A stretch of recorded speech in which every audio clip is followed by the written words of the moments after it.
Good morning students. So guys, आज हम आपका नेक्स्ट टॉपिक स्टार्ट करने वाले हैं एप्लीकेशन ऑफ डेरिवेटिव्स का, which is called tangents and normals. here we are going to represent what is the equation of a tangent and what is the equation of a normal, what are their respective slopes। ठीक है, तो start करते हैं इस topic को। सबसे पहले बेटा हम बात करेंगे कि लेट अस से अगर हमारे पास कोई एक कर्व है, ठीक है, क्योंकि जो टेंजेंट है वो किसी कर्व पे ही बनेगी। तो लेट अस से हमने एक टेंजेंट एक कर्व ले ली है जिसकी इक्वेशन है y is equal to F X. ठीक है, y कोई फंक्शन है एफ एक्स में, तो एफ एक्स उसकी इक्वेशन है। क्लियर। हमने उसकी टेंजेंट निकालनी है एट पॉइंट P के ऊपर, यहाँ पर इधर। ठीक है, this is the point P। इस पॉइंट पे टेंजेंट जो है वो यहाँ से टच करके निकलेगी। This is the equation of the tangent as represented in the figure. और जो नॉर्मल है वो भी इसी पॉइंट से निकलेगा बट परपेंडिकुलर होगा टेंजेंट के। So this is the equation of a normal. तो प्रैक्टिकल इंटरप्रिटेशन आपको अभी समझ आ गई हो गई। ठीक है, तो क्या होगा, आप जानते हो कि स्लोप जो है वो कैसे निकालते हैं हम।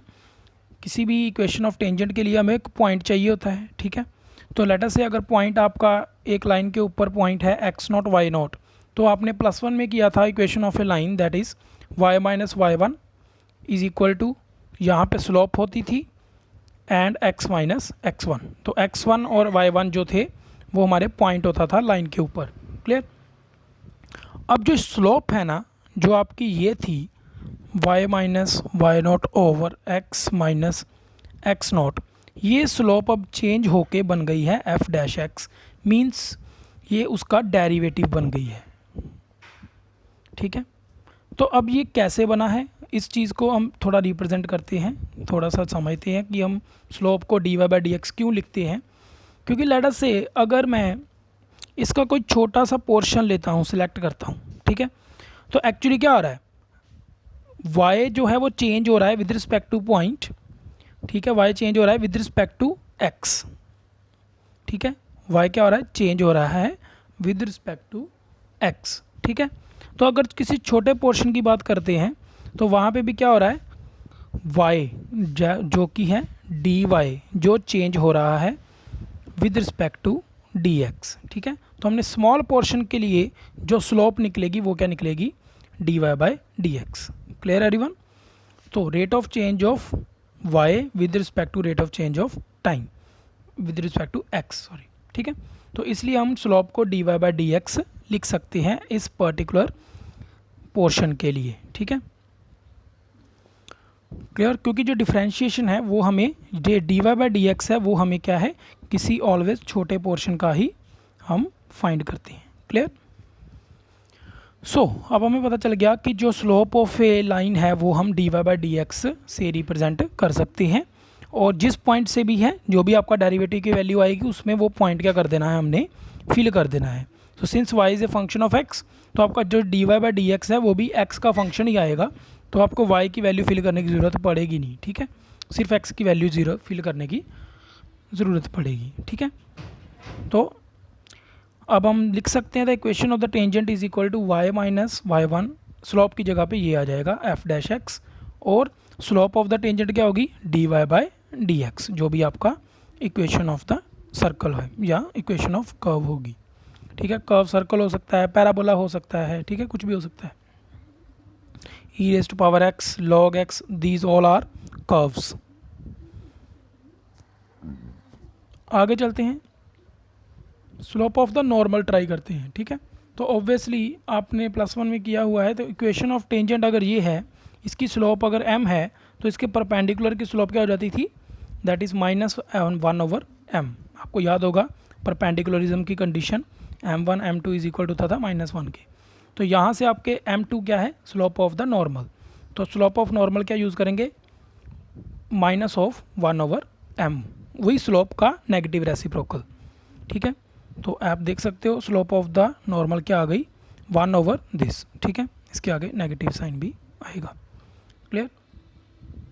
सो आपके पास इक्वेशन ऑफ नॉर्मल क्या निकल के आई, इक्वेशन ऑफ नॉर्मल निकल के आई आपके पास दिस वन। आप चाहो तो इसको ऐसे ही याद कर सकते हो, या फिर इसको थोड़ा चेंज करके ऐसे याद कर सकते हो, ठीक है।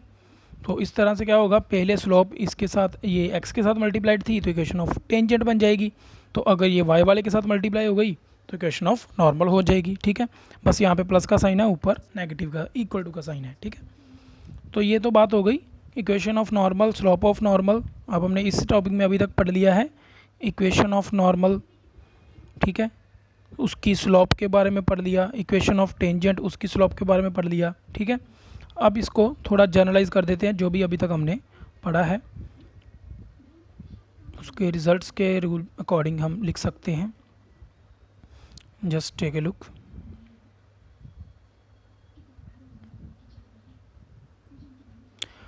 फर्स्ट इज, पहला रिजल्ट क्या आ रहा है हमारे पास, equation of tangent at point x1 y1। Point जो भी हो सकता है, चाहे x0 y0 ले लो, चाहे x1 y1 ले लो, कोई भी ये पॉइंट हो सकता है, 2 3 5 6 -7 3, कोई भी पॉइंट हो सकता है, ठीक है।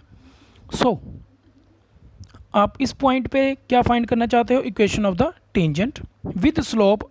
स्लोप ऑफ द टेंजेंट कितनी है, m। तो पहले बात याद करवा दूं, कोई भी लाइन है स्लोप उसकी क्या होती है, the negative angle made by x axis, positive x axis, ठीक है, positive x axis, that angle, tangent of that angle. तो यही आपका स्लोप होती है, ये याद रखना है सभी ने, +1 में भी दिया था हमने। तो इक्वेशन ऑफ टेंजेंट क्या आ जाएगी, y minus Y one is equal to m times x minus x1, where m is equal to this at x equal to 1 पे, ठीक है। और क्या पढ़ा हमने, equation of the normal. Equation of the normal क्या होगी, उसी पॉइंट पे x1 y1 पे इक्वेशन ऑफ नॉर्मल क्या आएगी, माइनस का नेगेटिव रेसिप्रोकल आ जाएगा, ठीक है। And this is the equation. और अगर आप इक्वेशन स्लोप ऑफ नॉर्मल की बात करेंगे, स्लोप ऑफ नॉर्मल की अगर हम बात करते हैं तो वो आएगी -1/m, ठीक है। उसको आपने m नहीं लेना है, m आपका वही है स्लोप ऑफ द टेंजेंट। तो ये आपका, आप चाहो तो इसको m डैश लिख सकते हो यहाँ पे, ठीक है। सो आगे देख लेते हैं, इसके थोड़े से सेकंड टाइप है। अगर आपकी जो लाइन है वो किसी एंगल पे नहीं आती है, पैरेलल आ जाती है एक्स एक्सिस की, ठीक है, the equation of a line parallel to X axis. अब ये जो लाइन है ये हम किसकी बात कर रहे हैं, इक्वेशन ऑफ टेंजेंट भी हो सकती है और नॉर्मल भी हो सकती है। लेट अस से आपकी कर्व ऐसी है, ठीक है, पैराबोला आ गया, ठीक है। तो अगर ये टेंजेंट है तो ये पैरेलल किसके हो गई, एक्स एक्सिस के।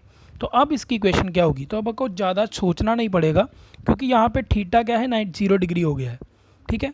तो tan 0 डिग्री कितना आता है, 0। हमारी स्लोप ऑफ द टेंजेंट क्या हो गई, 0। तो स्लोप वाला सारा पोर्शन जिसके साथ मल्टीप्लाई वो 0 हो जाएगा, और इक्वेशन ऑफ टेंजेंट क्या आ जाएगी, y इक्वल्स टू y1, ठीक है। सिमिलरली आप इक्वेशन ऑफ नॉर्मल भी निकाल सकते हो, ये आ जाएगी x इंटू x1, क्लियर। सी, क्योंकि इक्वेशन ऑफ नॉर्मल ये है। अब m हमने, अब यहाँ पे थीटा क्या हो जाएगा, 90 डिग्री, क्योंकि ये वाई एक्सिस के पैरेलल है।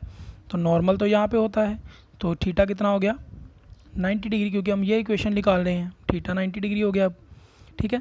तो थीटा 90 कितना था, इन्फिनिटी। इन्फिनिटी किसके इक्वल होता है, 1/0 के। तो यहाँ पे स्लोप भी तो 1/m ही है ना हमारे पास। तो m की वैल्यू अगेन कितनी आ जाएगी, 0, ठीक है। तो अगेन क्या m की वैल्यू यहाँ पे आप 0 फिल करोगे तो आपके पास बचेगा x minus x1 equal to 0। यहाँ से इक्वेशन ऑफ नॉर्मल निकलेगी x माइनस x1, ठीक है, x is equal to x1।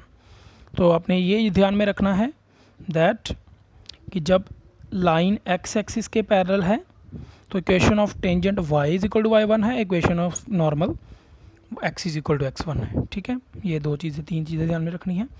अब दूसरी तरफ चलते हैं। अगर आपकी जो लाइन है वो x एक्सिस के पैरेलल आ गई, लेट अस से कर्व इस तरह से है, ठीक है, तो थोड़ा जूम कर लेते हैं।